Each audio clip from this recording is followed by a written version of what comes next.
Mm-hmm. But Generation to Generation Cowboys and Sports Talks. My dad, my partner, my co-host, Cowboy Joe 64. I am the father. Just to get the Cowboys 2 good games to hopefully understand that they need to go receiver and go high with this next pick. Yeah. Yeah. That's really what this is gonna be about. All right, what's up, people? You're looking live at Generation to Generation Cowboys and Sports Talks. I'm the host, DJ. I tell you what, I'm joined with my co-host, my dad, partner in crime, Cowboy Joe, also known as Cowboy Joe 64 on Twitter. And we are back with another one live on Cowboys Free Agency Day number 2. And yeah, we were waiting on dominoes to fall. And I got a lot to say about today and how today went, but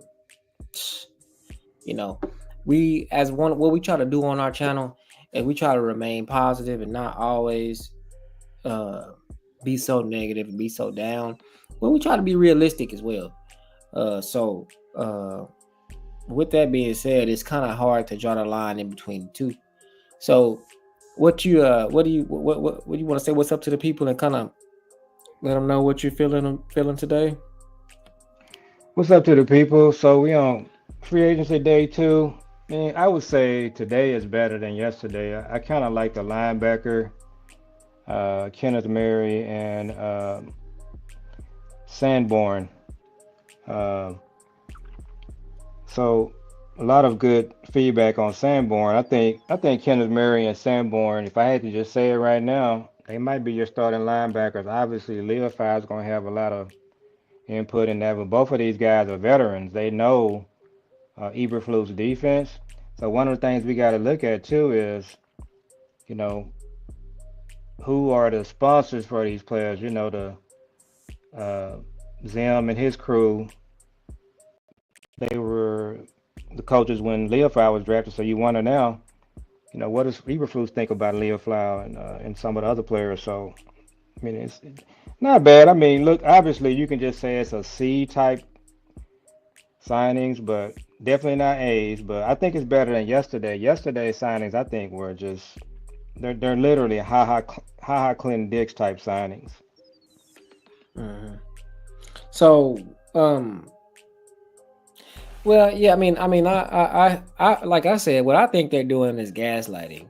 They're trying to act like they're doing something by doing nothing because, truth be told, I mean, it's absolutely insane for them to be doing what they're doing. I mean, it's like they literally are doubling down and saying that we're not trying to win. We're not doing things the way that it should be done. We're going to do things the way we do things, which has not worked in 30 years. And that's what we're going to do. I remember saying that, I remember telling everybody that last year's, last year's plan, what they were doing, Jeff Kavanaugh said that he said that it was a 2-year plan. It would only make sense if they would do this twice, which when you look at that, I mean, that's so true with the void years that they have after these contracts and so forth and so on. So, but the question is, the reason why that doesn't make any sense is because it's just like, what are y'all doing this for? Because there's not going to be any difference next year than it was last year, and then it will be this year. This front office constantly tries to make this a draft and develop team, when this is not a draft and develop league. The reason why there is free agency is because you need it in order to be successful. You cannot be successful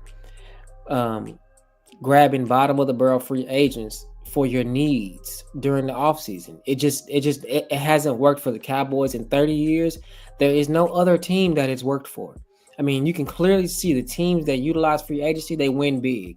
And this is happening repeatedly, over and over and over again. The Eagles just got off a championship from acquired pieces in the offseason.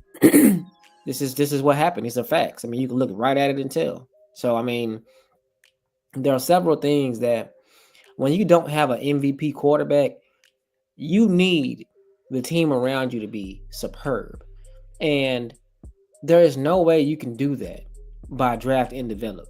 There's just no way because none of the rookies are going to come in and be superb their first year in the league. And then on top of that, the Dallas Cowboys surely can't do it because they draft busts like Tyler Guyton and Mozzie and Schoonmaker. So there's no way that this could be a draft and develop team and that it would work. It won't work because the pieces that you draft, it takes them 7 years to develop if they develop at all. And so, you know, Cowboys fans are at a loss right now, don't know what to think and don't know what to do because, again, it just seems like the owners are incompetent. You don't want to use that type of word as to be so negative, but it just seems that our owners and our general managers, whoever it is, they just, they have no interest in changing the tune or changing the beat of the drum. They have no interest in changing the way that their philosophy. And it is what it is. I mean, you're gonna have another year where at best you'll end up in the playoffs, and you'll probably lose in the first round because, again, you don't have the talent that the other teams have. I mean, it's pretty much coming down to that. I mean, you can be intuitive. You can be what's the word I'm looking for? Like with your play calling. Like what was Tom Landry for? What was Tom Landry? He was Innovative. yeah. You can be innovative as an offensive coordinator and a defensive coordinator. Well, first of all, with your defensive coordinator, he's not anything new. Everybody knows his system, so you're not going to be innovative there. He's not going to do anything different than he's been doing.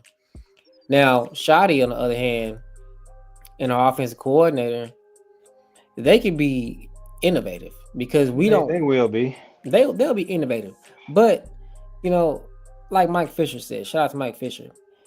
I'm gonna add my point. I'm gonna add my point to it. You can be innovative all you want, but if your players are tier 3 and tier 4 players and you're playing against tier 1 and tier 2 players, the innovation is not going to make up the gap. It's not going to matter. It's just not going to matter. If you have a team like, you can be you can be innovative, but if your team is Saquon, AJ Brown, Devontae Smith, Zach Ertz, players like that, you can be innovative, but if you just have Dak and CD, it's not gonna work. I mean, it's just not gonna work.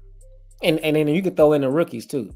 If you got Dak, CD, and Genty, I mean, you need all stars at every position.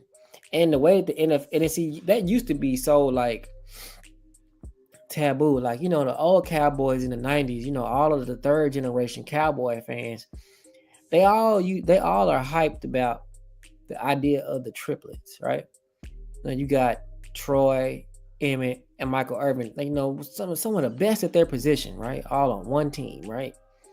But in today's NFL, it's like quintuplets on every team. You got the triplets on every team now. You got you got you got what's the fourth? It's triplets, quadruplets on every team now, because I mean, and the Cowboys are running around here with just twins. They just got Dak and CD, but all the other teams they got 4 and 5 all stars on their team. They tight ends all stars. 2 receiver A, receiver B is all star. Running back is an all star. Fullback is all star. Quarterback is all star. So you just don't have the talent, and you don't have a GM, and you don't have a front office that's willing to go get the talent. And for whatever reason, they don't get it in the draft, and they don't get it in free agency. They just don't get it. I mean, they don't get it in free agency. They don't get it in the draft. When people go ahead. Yeah, and not to cut you off, I think what I'm gonna keep coming back to, and I was visiting with some people on Twitter today. I say visit, as I say tweeting, whatever you call it. in that world. Is that one of the things we just gotta face is, the Cowboys front office is two things. Well, they really don't know what they're doing. They're just not good at what they do. They do this. They've been doing this for 30 years. They have and a lot of people talk about our culture. You always hear the people talk about the Cowboys culture. Our culture is kind of staring us right in the face. It's Steven and Jerry in our front office. They've mismanaged the cap. They don't know how to manage the cap. They're not good at it. They're also not curious about learning. Free agency, for them, it's much easier just to go on vacation, so they don't really have to deal with free agency because they're not good at it. They really don't want to do it. And there's another part of it too. It's just all about the money. They just really don't like spending the money. That's just kind of not their thing. So, we see the same thing every off season. You hope it changed. Somebody mentioned today, you would think that their division rival winning a Super Bowl and then their other division rival making it to the NFC Championship game in the Commanders, it would force them to change. But at the end of the day, it's kind of like Maya Angelou. When somebody shows you who they are, believe them. They had 30 years of doing this. So I keep going back to it. They just don't know what they're doing. Case in point, and you can talk about this. You were talking about it today.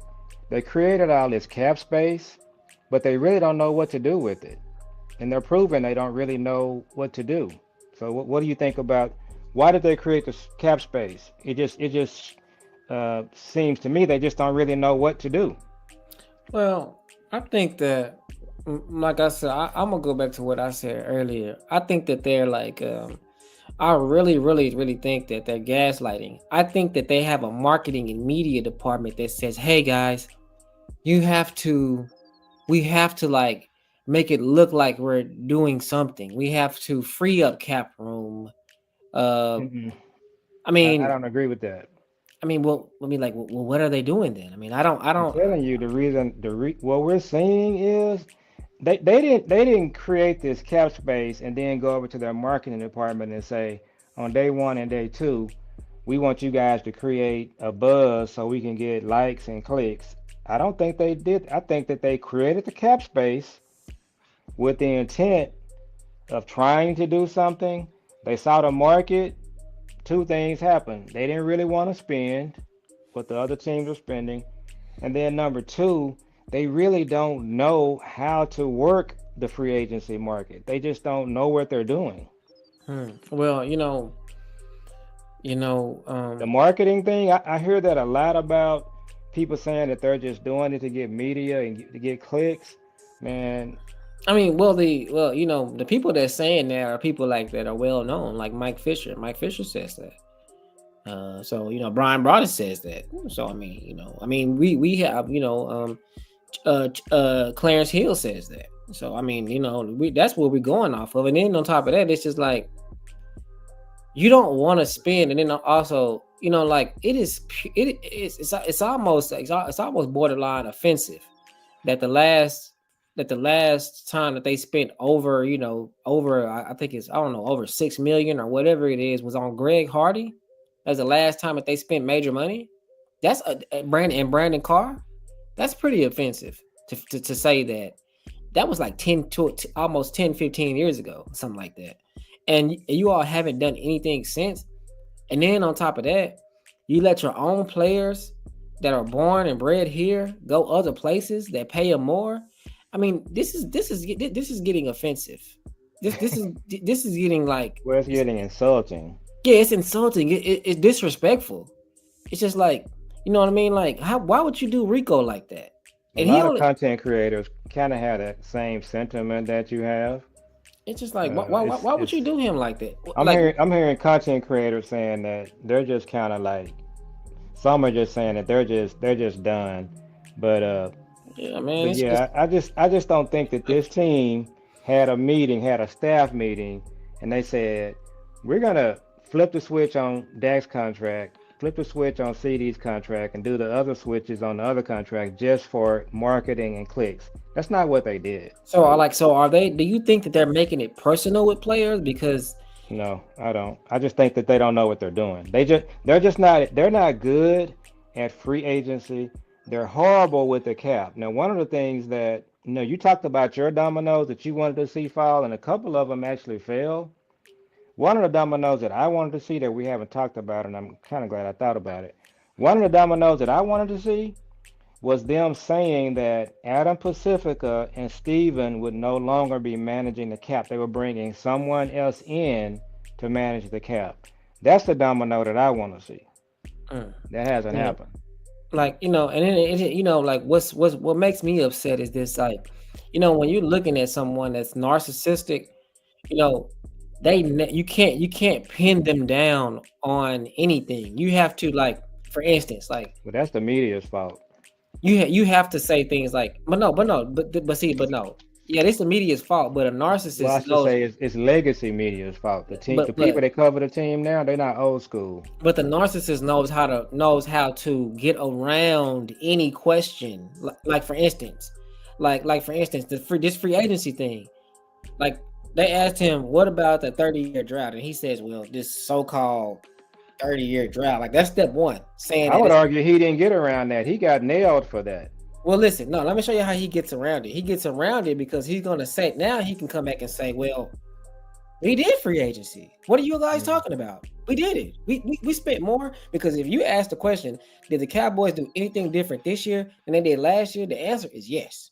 That I think what they I did this think year. I've been telling you, they're running out of runway with this. The rubber is meeting the road with them. I mean, like, so It's when it's not gonna. I'm telling you, when they my have a press question is, conference, with you, when you say they're running out of runway. I mean, what my pushback would be is, what else needs to happen before there is no more runway, because they haven't won anything in 30 years, and I think now that we can see that they are the problem, they're the problem. We know this. I think what's gonna happen is I'm gonna make a prediction. Okay, so they got a couple of more players that they could possibly sign. Then they have their draft. So I'm looking for a couple of I would say just benchmarks. Okay, so first, and these are my dominoes that you talked about. So one of my dominoes that's coming up is, do they screw this draft up? Because they can absolutely do it. This draft is so easy. You could basically just roll out of your bed at 5 o'clock in the morning, don't even have coffee, and ace this draft. Because that's what the Vikings are going to do. The 49ers are going to rebuild for a third and fourth time. The 49ers are going to ace the draft. The Eagles are going to ace the draft. The Chiefs and the Steelers will. Every But team is going to ace the draft, but probably. if they screw this draft up, that's going to be a benchmark for me. And the other thing is going to be um, just when the season starts, when they go through preseason. I think what you're going to start seeing is you're going to see their viewership go way down. You're going to start seeing the stadium on Sundays. The majority of the stadium is going to be the opposing team's fans. You're going to also start seeing uh, new media and some legacy media turn on this team. So I believe that's where this is headed, unless they got a few more days to sign some players, some decent players like Cooper Cup, Keenan Allen. Diggs is not somebody that I want, but I would be Mark okay Cooper. with it. Amari Cooper, and then they got to ace this draft. If they don't do anything else the rest of this free agency period, if they blow this draft, I'm telling you, the rubber is going to meet the road with this team. It's just happening. I can see it. Well, I want to see happen. I want to see the players start, requesting trades and just That's what getting. that's coming. That's going to be another domino. You're going to start seeing Micah and CD. That's coming. Now, if you ask me what's going to get Micah traded, it's going to be Micah coming out against his free front office with this free agency. And you saw how Micah's reaction was last year when they drafted Tyler Guyton. That's what's going to get Micah traded. If Micah and CD start coming out against this front office, Micah had a very interesting tweet today. Did you see that? Yeah, he said it's my time. Was that a shot at D-Law? I don't know. There's some people saying today that D-Law and Micah kind of had some issues, and that tweet was kind of a shot at D-Law. Okay, well, cool. I don't care. Yeah, we don't care. Yeah, but I'm just saying. But my whole point is, Micah, uh, this front office ain't ready to deal with Micah. No, they not, and they not ready to deal with CD either. CD made a comment today too about free Yeah. agency. Now what we need is Dak. Yeah, it's not gonna be Dak. It's gonna be Shador or somebody like that. We need somebody like that on our team. Dak. It can be Dak. I'll take that back. Dak is one of them ones. He will say what's on his mind, and he didn't got his money. But he also is the quarterback for the Dallas Cowboys, and he acts like that. He tries to act like that. He tries to be like this upstanding citizen. He doesn't want to say anything bad. He doesn't want to say anything wrong, but he will speak his mind and say something. He will do it. Like he said, we effing suck on the Yeah. sideline. You know, And I think his brother, Tad Prescott, I think you might see, that kind of impact from social media. But I don't think I Dak is think me. this franchise, they're at a crossroads with the fans, with the media. I'm telling you, if they don't do anything else with this free agency, if they blow this draft, which is absolutely a possibility for them, yeah, I think you're gonna see some impact. I think we're about to see it in 2025. And I that's what really I do. say. Like, really, what's so frustrating to me is that this team and that this organization, anybody with common sense could have them right there with the rest of the pack. Like this Yeah. offseason right now, as much crap as they've done for the last 30 years and the last 5 years. In this offseason, this free agency, all they had to do was sign a running back, a wide receiver for at the top of free agency, maybe a linebacker like Kent Law or defensive tackle like Hargrave, and they would have been, and then have a good draft, which is easy. All you gotta do, really, all they would have to do is go to Tankathon and stay at 12 and pick who was the next person available. Well, what scared them away? They probably, like I said, they flipped the switches on those contracts to get ready for free agency. But I think what happened is when they started seeing the contract, see the free agency period when it starts. You know how you just kind of you go over and kind of put your toe in the water to see if it's nice to kind of wave Test the in. waters. Yeah, we can just kind of sit back and What see they what's do going on. is the first sign of something they cut and run. And what you saw with this free agency period, I think they cut and ran. They thought they was ready. They saw that these teams were balling. They were putting up big dollars. They were Mhm, what these other teams are doing. The Minnesotas, the Commanders, mhm. the teams that are signing players. They're just doing the normal thing that you have to do to build a team, and you gotta They pay. said Kevin said we have not gained any ground on Washington or Philadelphia. No, I don't think we lost ground. we lost ground, but I don't think that they are like they not special. They not like it's 50-50 with both of them. They we can be if that, as far as they can go is as far as we can go. It ain't no big difference. If Dak would have been healthy last year, if Dak would have been healthy last year, Washington probably wouldn't even have made the playoffs because we would have made it. Well, where I agree with Kevin is that every season is different. I think that the way our team is constructed right now with the people that we've lost, I mean, I think we are behind the Eagles and the Commanders. But that's where you got your draft coming up, and you got some more things you can do to your team. They can. It's not going to take a whole lot for them Nah. to put a team together that's going to compete. But if they don't get it going, yeah, we're going to be behind. Yeah, but not just Washington and Philadelphia. We just behind as a But just think franchise from about this right everybody. now. Just think about this right now. We really don't have a running back. We've got the guy they Mm-mm, signed. You got Deuce. That's not a running back room. mm-mm. Uh, Now I am encouraged. I really like our linebacker room the way it's shaping up after these free agents. I like both the linebackers. A lot of Mhm. people are kind of down on Kenneth Murray, but you were able to see some content creators like Okoye. Shout out to him. I love his stuff. Yeah, shout out to Okoye Media, Okoye. but he's already did the breakdown on Sanborn and Kenneth Murray, he likes both the signings. And Yeah, our I defense is gonna be good. My question is, when are we gonna? We've been doing defense and defensive signings and all of this for the last 5 years. When are they gonna get an offensive specialist? When are they gonna get a second receiver? When are they gonna get a running back?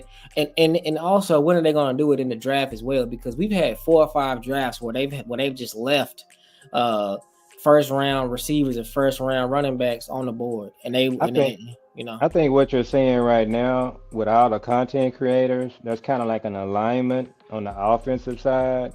Most of the content creators, the one that I follow, they're all aligning in terms of we got to get a running back and a receiver or vice versa in round 1 and 2. They're all coming together Yeah. saying that.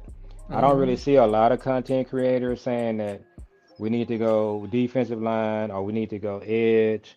I think edge is going to be the way you screw this draft up, by the way, taking the edge in the first round. Yeah, me But too. Or defensive tackle if it ain't Grant.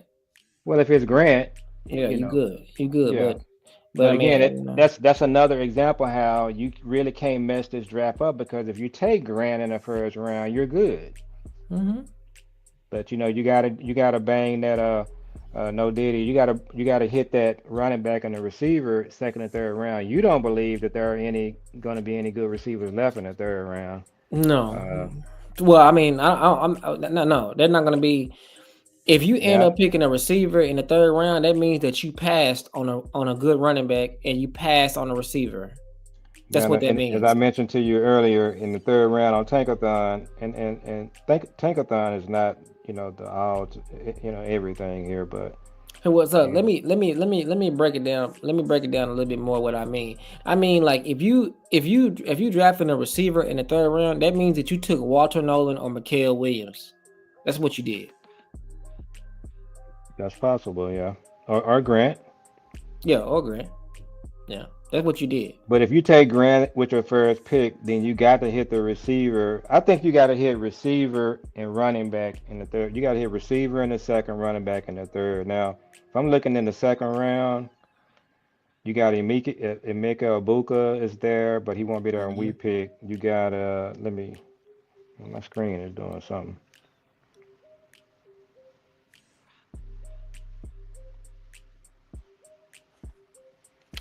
No, they call themselves a draft and development team. They improved the linebacker room, but that's about it. The other thing that I'm really kind of liking too, a lot of our content creators, they're starting to align also that we're not doing a good job with the draft. So No. so Luther Burden is at 35. He's not gonna make it to 44. So let me look if you're going 44 and after that Jaden Higgins is there, he will be a good second round receiver. And then Trey Mm-mm. Harris. Trey Harris is the one I'm the least impressed with, but you know, Yeah, I'm just not impressed with those guys. Now Tez, I'll take Tez, but the rest of them guys, I don't really. I feel like those other guys are gonna be like this year's version of Scott Moore, let me this see year's where version Tez of is going. this year's version of Mingo, and what was the other guy that Mingo that Carolina drafted? The other they would be the other version. Those guys are gonna be versions of him of them. They got Restrepo and Tez. Well, they got Tez, Isaiah Bond, and Restrepo and Savion Williams all right there together Yeah, I seen that. They in the go at the third top of the round. third round. They go back, back, Yeah, back to back to back. Well, that's how it's gonna go, and that's how it's gonna go with the running backs too. You're gonna see yeah. Omarion Hampton go, and then you're gonna see Quinson Judkins, and then you're gonna see Travion, and then you're gonna see Caleb Johnson. And it's gonna just keep on going because that's how it goes. So, you know, Well, you got to have a plan because what I'm seeing here lately, I'm seeing Ted, and Genty. They're not making it to 12, so you got to have a plan to, your you plan know, is either to trade back or you're gonna have to reach and take somebody when you picking in the first. Somebody that you know for sure gonna be a starter. That's gonna be a game changer. As soon as you pick, if that's Luther, then take him high. If that's I wouldn't say take Omarion Hampton high, but you remember how Jameer Gibbs got took high like that, and you yeah. see how he doing. So that might be what you have to do. You might have to take a for sure fire starter, even if you got to reach a little bit. You know what I'm saying? That Because might be Hampton at 12. right, because you might have to do that because you'll be better off taking Hampton than taking Mikael Williams. See, that's just the way it goes. The same thing with the second round. In the second round, if you took Omarion Hampton at 12 in the second round, you have to get Igbuka or Luther or one of them. You don't have nobody else that you can get. So let's just say you did Hampton in the first round, and then in the second round you trying to get a receiver. You're gonna have to because you're not gonna have any other choice. Okay, so based on what you said there, if you're in the second round, the receivers that are here, you got Trey Harris. He's the only second round receiver I see. So Yeah, I'm finna do you it going right now. Here, you here, gonna here, have to here, here, here, here you we have to go. take somebody else in the second round. Here we go. I'm gonna reject all of these, and now I'm doing for the sake of this exercise. I'm doing this. So, you said Omarion Hampton, right? That's who we Yeah. picked. Oh, did you say Omarion Hampton or Mikael Williams in the first round? So go ahead and do Mikael Williams because we're hearing a lot of talk about that's who they're gonna pick if they have to at 12. So take Mikael Williams and then do this. Your second and third don't trade. Okay, Mikael Williams. Where he at? Did he already? Oh, he went to 10. He went 10. Okay. Well, take Omarion Hampton. you gonna take Hampton? Yeah. Okay. And see what we have left. And don't trade back. Mm-mm. I'm gonna do all and see what happens. Tyleek Williams, Walter Nolan, Jalen Milrow. look at the receivers. Who you got? All you got is Alec Ayomanor, Mm-hmm. Isaiah Bond, Jalen Noel, Restrepo, and Tez, and Jalen Royals, Jack Besh, In the second round. Savion.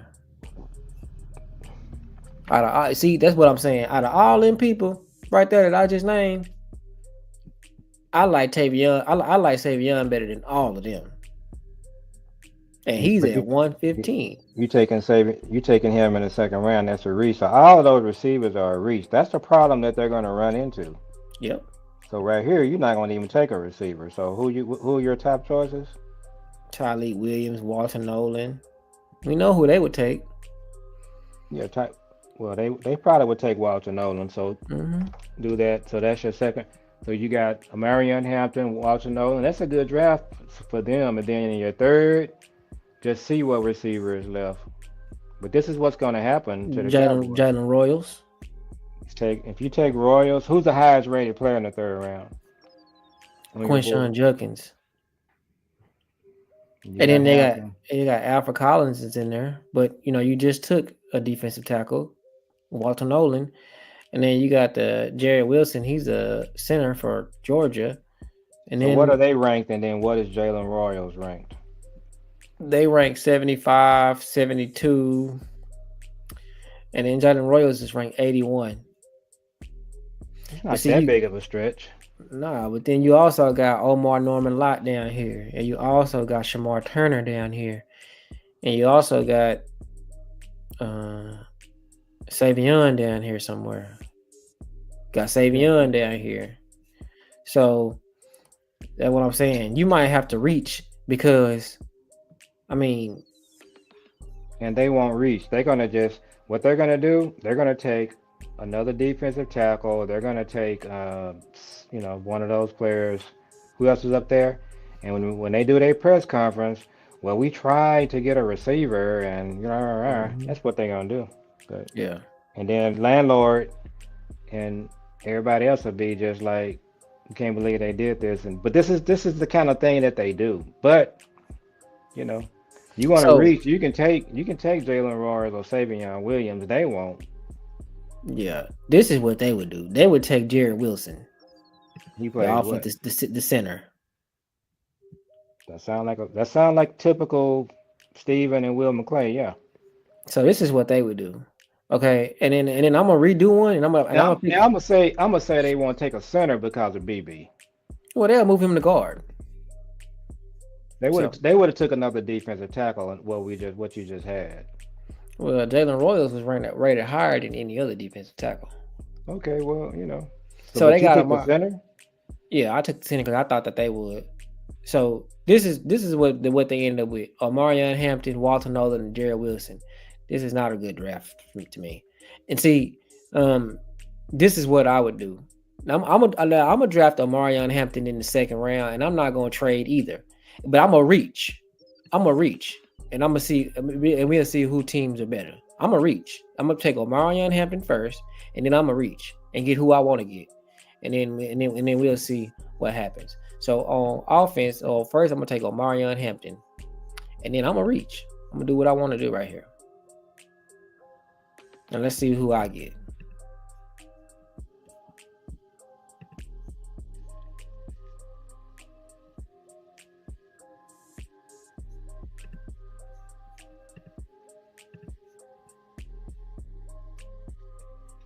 Let's see. I took 10. So so mine is so I just did what I wanted to do. I didn't go based off of who was ranked highest or none of that. I just took Marion Hampton and then I just started picking people. And I got Marion Hampton, Kenneth Grant, and Tez Johnson. That is better than the other people that we chose. That's a better draft. Yeah, so it's just like, you don't necessarily have to lose by dang, I always do that. I'm not even presenting the draft thing. So uh yeah, I got a Marion Hampton, Kenneth Grant, and Tez Johnson. And that's so I guess I'm saying that reaching isn't always bad, I guess. I mean, I don't know. Because what they do ain't good.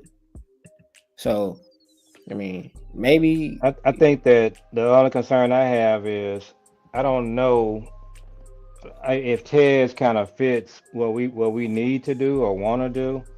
Would I well like take Tez over some of the guys that we got? Yeah, but he's kind of more like a slot receiver, and CD plays in a slot a lot. But that it is what it is but I keep saying and what I keep saying, about the receiver coach. yeah. Yeah, I mean, so go. Let's do one this time where you trading. When we'll wrap.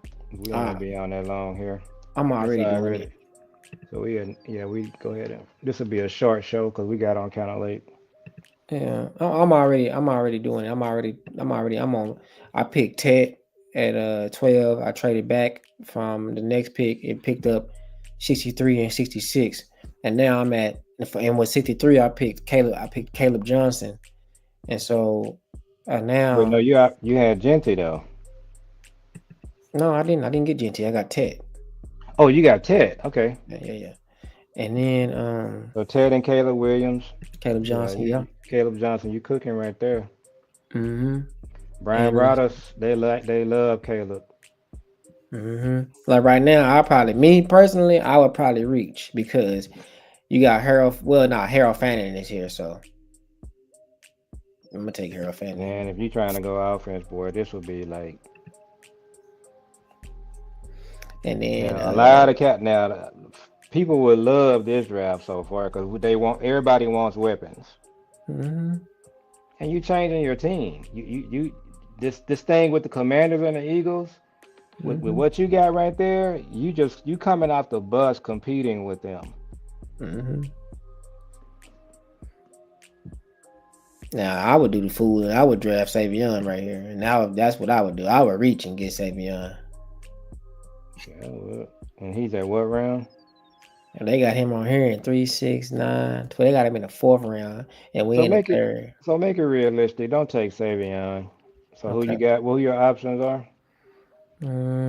Travion Henderson, Jalen Noel. I mean, Travion Henderson. I don't see why that's not realistic.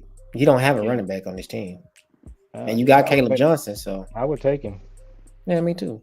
So all right, so that's all the picks that I got. I think that's it. So the picks are Ted, Caleb Johnson, Harold Fannin, and Travion Henderson.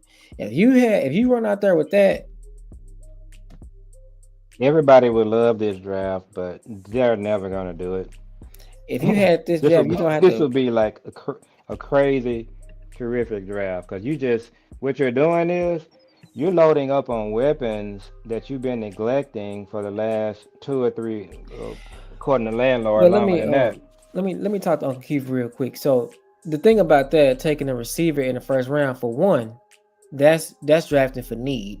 But What number do you say? two, he said that's why I say take a receiver in the first round. Well, the thing about that is if you take a receiver for the first round, you drafted for need. Number two, it's a very, very, very high possibility that Tet and Genty are not going to be there. So if Tet is not there, then you can't take a receiver because the next rated receiver is like ranked like at the top of the second round.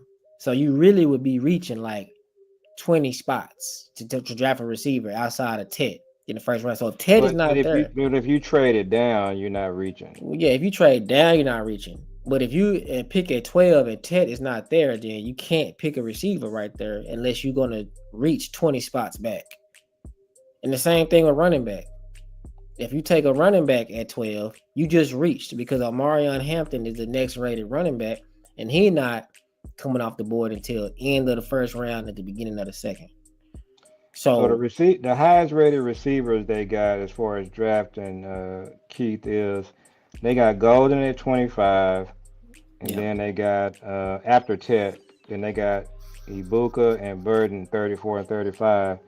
Now if you yeah, trade it from 12 down to 22, 23, you're not reaching taking Golden. You don't like Golden, I do. You yeah. would Give me take hold on one Burden. second. You would take Burden. So Kevin put on Golden. He put the list on there. He put 18 is Golden. 44 is Omarion Hampton. 52 is Jackson Dart. Oh, I guess he just did a trade. Well, I think he just did a draft. yeah. So he picked Matthew Golden at 18. He did a trade and got Omarion Hampton at 44. He said I traded back. And he got Jackson Dart at 52. Then he got Emory Jones, the offensive tackle from LSU, at 76. If we had that draft right there, fans would go crazy. That That's a would be good draft. that's an Yeah. A+ draft. Your whole offense is redone now. You And you got your might have your backup. You might have your next quarterback. you got your next quarterback. You got your back. You got your second wide receiver. You got your starting running back. You got your tackle, your swing tackle, and possibly your starting tackle, unless they move him to guard. Uh, so that would be awesome. Is that what Yeah. the Cowboys gonna do? I don't know, bro. Now, now Kevin likes Golden. I like Golden. You don't like Golden. Nah, I think it's all hype because he wasn't better than Isaiah Bond. Number one, Who we I think he watched was. we watched him all season, I and think then Golden was better. okay, I watched him. Yeah. That well, game, the game against Ohio State. yeah, One of the reasons they kind of struggled in that game is because Golden didn't play for the second and third quarter inexplicably. I never heard on why he didn't play. He I thought came he back in got the hurt. He got hurt, but it was like they were not really saying what happened. But if he's healthy, I think it's a different game. Yeah, that's true. Now, also, he ran this ridiculous time at the combine. That's why he's E- shooting up. Everybody was running those ridiculous times. I was talking to Kyrie about that. Mm-hmm. I think these times at the combine, Mm-hmm. they suspect because everybody is running like that. We got to do some research for our next show. I Mm-hmm. want to go back and look at what Chris Johnson ran when he ran his 40 because Chris Johnson, whoever the record was, Mm-hmm. Chris Johnson broke the record for the 40, and that stood for a long time. But I believe Chris Johnson's record timing in the 40, Mm-hmm. it wouldn't even be like fourth or fifth place what we're looking at the times now. Yeah, no, I definitely wouldn't. John Ross beat his. So I just think the way I don't know if it's the surface, I don't know what it is, but It these might just guys be that are. these athletes are faster That's possible. It's definitely possible. because you got people like Micah running 4.3s and 4.4s. Yeah. But I will say this. yeah, Golden, just watching him live, he didn't look like no 4.29, but nah, but I like him as a player. I'm gonna tell you again too. Don't these receivers running these times don't mean nothing. John Ross is not better than CD, and CD ran Yeah. like a 4.5. And I don't just like Golden because of his time. I just like the way he play. I think he's a good receiver. Yeah, me too. And then to K Rock's point, he said Golden can step in and be a number two to CD right now, but so could Tet, so could Igbuka, so could Luther Burden, so Yeah. could so could the top five receivers in this If draft. you trade down and get any one of those receivers, You you're good. good. Yeah. Yeah, yeah. You're Same. just saying you wouldn't take them at 12. Right, right. Well, yeah. I'm just saying you want to take him at 12. Now, if I trade back, I can roll the dice on any of them. But the same And thing I, with running back too. Outside of Genty, if you get the next 4 or 5 running backs, those are going to be our starters. There's no yeah. question about it. Over Well, you Marion need Hampton, two. Based on what we're seeing now, you got a double dip in the draft with running back. You need two running backs out of this draft. you really need 2 receivers. Well, you need a. My thing is with the receiving core. I've been saying this for weeks on Twitter. You need a veteran receiver and a rookie. That's your second and It's going to third. be Tyler Lockett and Egbuka. I would be fine with Tyler Lockett and Golden or Tyler Lockett and Burton. What Tyler I Lockett. would like to see, I would like to see them get Savion in the 3rd round or the 4th round, and that's your running back / receiver because he can play both. He can come out the backfield and he can play receiver. He can play Yeah, the X receiver. I would be good with Savion and Lockett. Savion is the receiver that's really not polished as far as catching and running routes, which is obviously the most important thing. But he'll, with a good receiving coach, Savion can get there. You want to go ahead and wrap? Yeah, we can go ahead and wrap. Yeah, we would. I want to draft 2 backs too. I want to have an all offensive draft, except if like Grant or Mason Graham is there in the 1st round. Those are the only 2 defensive players that I would like to take. If they're There's no there, way we don't come out of this draft. We have to come out of this draft with two running backs. you got to. Ain't no way around it. And because you got good running backs all the way down the board, like in the 5th and 6th round, like Yeah, Giddings from K State and the running back from SMU. They're gonna be there like in the 6th round, and they yeah. good. So, Giddings uh, is moving up. yeah. Bashard, I think that's his name. Bashard from SMU. He gonna be there. He good. So we gonna wrap up, y'all. We got on late. It's 9:45. So day 2 of free agency, the Dallas Cowboy fans, we kind of just had to. It was a long day. Put our heads down because we know that they're not doing what they should be doing. But anyways, we appreciate y'all for locking in with us for a quick 45 minutes. We appreciate everybody that's logging on and watching. And so we'll talk to y'all tomorrow. And y'all, we gonna be staying tuned on Bleacher Report and ESPN to see if they do anything tomorrow. We gonna see. So let's hope for the best. And we'll Oh, see y'all on the tonight. next one. Or tonight, yeah. We'll hope for the best. We'll see y'all on the next one. Peace.